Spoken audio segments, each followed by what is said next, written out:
Hey guys, welcome back to the Oklahyzer Disc Golf channel. In our last video, we covered my bag and what I carry, and in today's video, we're going to take a look at my buddy's new Pound Octo-Haul. He's had it for about 3 months now and gotten to know it pretty well, and so what we're going to find out is it really worth that price tag? Welcome to Oklahyzer with Anheuser Alex. What's up, guys? I'm Nate's buddy Alex. You may have seen me on the channel before throwing Anheuser shots because Nate can't do that. He asked me to come on the channel and take a good look at my new Pound Octo-Haul disc golf bag. So let's get into it. So let's adjust the first obvious question, price. This is a custom-built Octo-Haul. It was $560 shipped when I ordered it in December, but $25 of that was the shipping cost. It's a high price tag, but for that you're getting some high quality materials and it's handmade in the US, which is rare these days. Which leads me to my second point, lead time. When I ordered this bag, the website listed a 10 to 12 week lead time. I ended up getting mine in 8. So moving on to our next topic, capacity. What we've got here is everything that Nathan has in his bag. If you want to see all of that in detail, you can watch this video right here where Nathan does an in the bag, shows you everything he's got. So what I'm going to do is take all this, put it in here in the Octo-Haul, see what kind of space we have left.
Okay, so that's all 23 discs out of Nathan's B series, plus his water and smaller accessories. So let's see what else we can get in here. First things first, we got a slop in here. We could add one driver, nice and pink. Don't want to mess up the color. And then we have this whole side compartment over here where we can add the disc he's clearly missing, like a Comet. Got a mix of 3 drivers, 3 mid-ranges here, total of 6 more discs. So that's 7 additional discs you can use just using this one side pocket. Now this does come with the option of a water bladder that you have to buy separate, and I actually have one in here now. You got here. You get to it through this compartment here.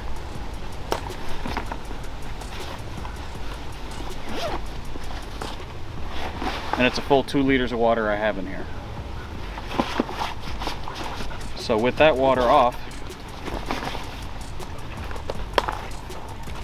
take that out,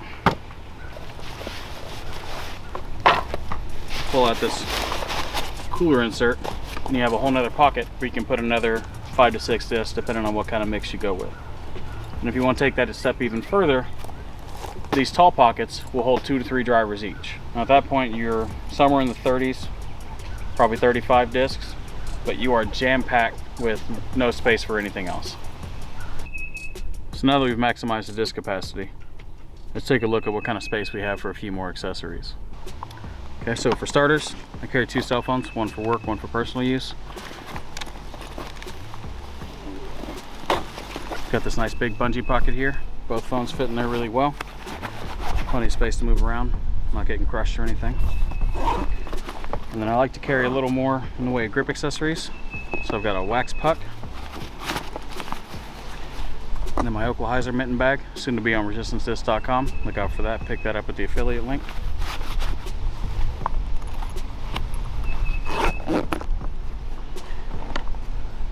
And then minis, plus a little can topper. Both fit nicely, right there in the front, easy to grab. So on the other side, let's get my wallet and keys. And a couple of small things, nail clippers, chapstick, stuff like that.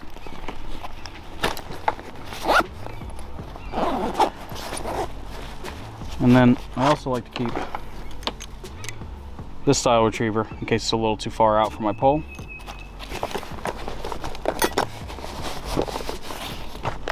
And then the emergency supplies.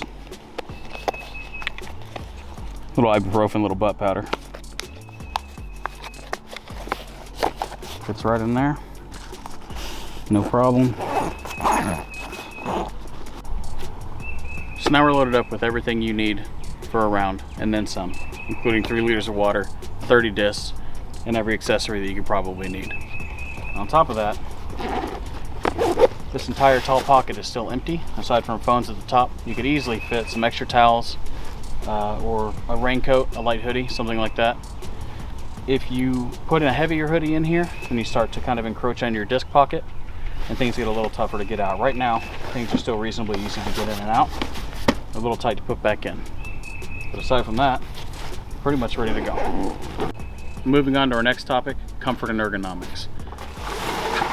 I will say this is one of the most comfortable bags I've ever carried, and I do actually carry it with the 30 discs and 2 liters of water, and I don't notice the weight as much as I would think I would. And I think a lot of that is owed to the soft construction of the bag. So the only hard support here are 2 vertical runners here on the sides and 1 panel in the back that stops about here. It's just one big piece of vented padding. And you see the water bladder is actually pushing this out, but I don't really notice it very much when I'm carrying it. It's nice and thick, has a little bit of space here, lets some air in. The straps are also very thick and vented and replaceable, which I think is a huge feature on this bag, since in my experience straps tend to be the first thing to wear heavily, whether it's splitting at the seams or the padding flattening out. This gives you the option to order new ones from Pound. I haven't seen a listed price for that. I think it just says to reach out to them. The bag does have a warranty. I'm not sure how much of that is covered by it. The only wear that I've ever seen anybody mention is this pilling, where this fabric tends to kind of ball up a little bit, and I would imagine that's going to lead to a little bit of premature wear on the bottom side of the bag. One of the other reasons I think it's so comfortable is we have no runners on the bottom, so the bottom of the bag is not as stiff. And the second material on the bottom, this brighter green material, is a tougher material, and I haven't heard anybody talk about getting a lot of wear on the bottom there, but it may be a concern for some people, maybe in rockier, more gravelly ground.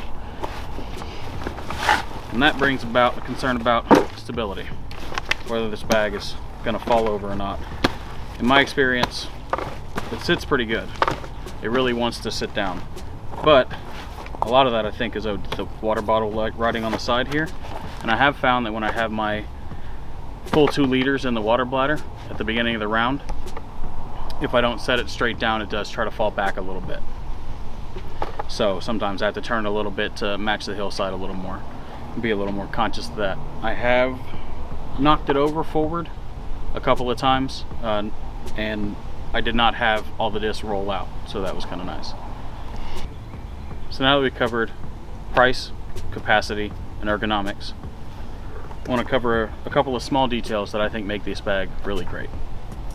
I want to start with this carry handle, which seems like a small detail, but this is something like a folded over seat belt, stitched up tight. It's nice and high on the bag. It's not connected to the straps, so when you pick up the bag, it comes straight up. And that seems like a small thing, but if you're picking up your bag to make the 50-foot walk of shame up to your lie when you cracked a tree, you'll be happy to have a nice carry handle. Second, the stool holder. So this little bungee strap on the front is your stool holder, and it's real simple to use. Because it's such a big fat bag, you don't have a lot of overhang, which is what I thought would be a problem. I wouldn't call it a quick deploy place to put it, but it is nice and out of the way, and it's never been an issue to carry it and not need it. But when you got it, it's nice to have. Another fairly big feature, you'll see these only on the Octo-Haul. The Octo-Thorpe doesn't have them. On these big haul pockets here, these straps can be used to cinch it up. So if you don't want to carry a Comet, which you should be, you just want to have 3 extra drivers over here, you can cinch this pocket tighter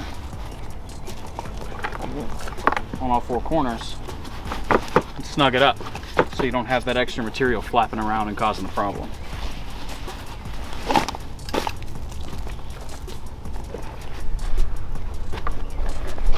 Another small feature, a real nice attention to detail, is that these flaps that cover your pocket have a button on them and a dedicated stow pocket, so you can stuff that in there,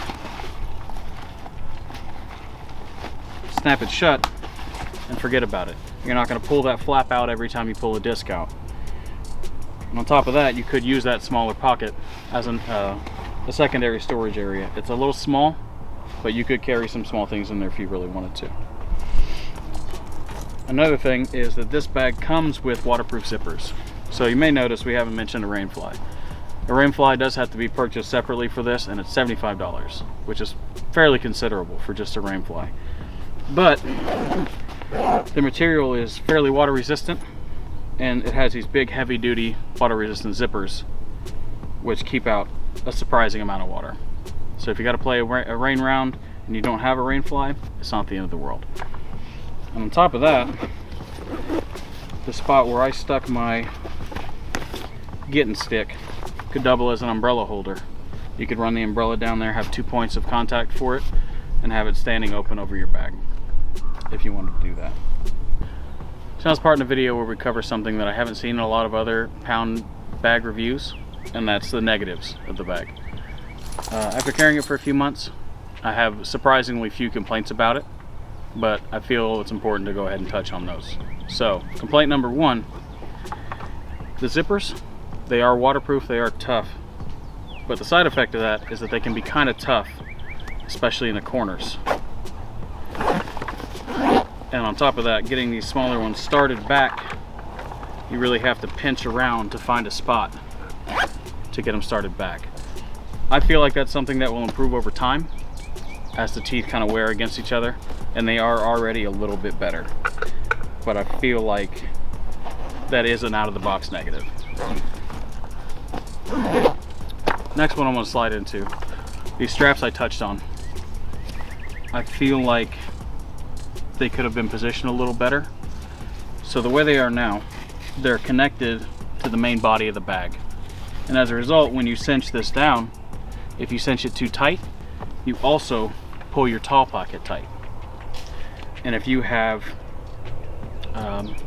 something rigid in there like the first aid kit, or something with a lot of volume like a hoodie, when you cinch that down, it really starts to impede on your disc compartment. It really starts to shove into the sidewall and makes it a little bit harder to get discs in and out. So I feel like if they'd have put that on the seam for the pocket, it may have been a little bit better, a little more user-friendly. Another complaint I have, they built this bag to have a dedicated water bladder pocket.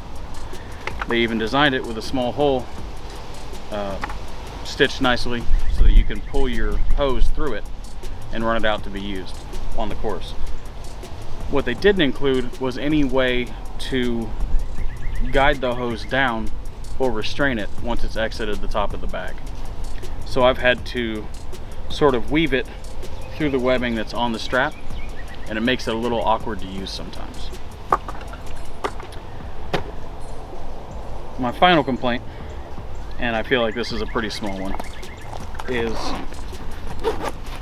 the place where your getting stick and or umbrella goes are 2 elastic bands, one high, one low. I think the 2 points of contact is great, but what's not great is when you go to feed your stick back in after using it, which I do a lot,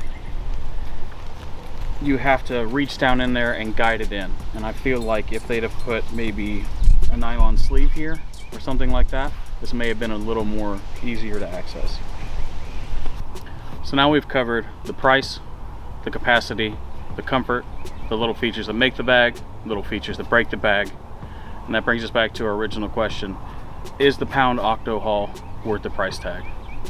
To me, I would say yes. But ultimately, that's something you're going to have to decide for yourself. Well, there you have it. I hope you guys enjoyed the video, and I hope you guys found it very informative. If you want to see us review other disc golf bags or even other disc golf accessories, let us know in the comments down below what kind of content you'd like to see. And until next time, have a good one.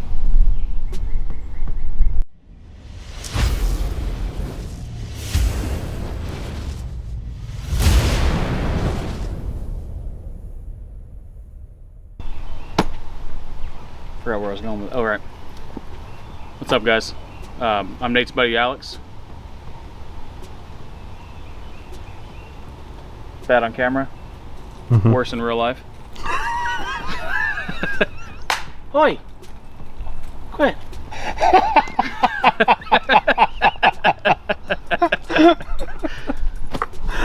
Oh my god, that's amazing. All right. Hold on. I'm gonna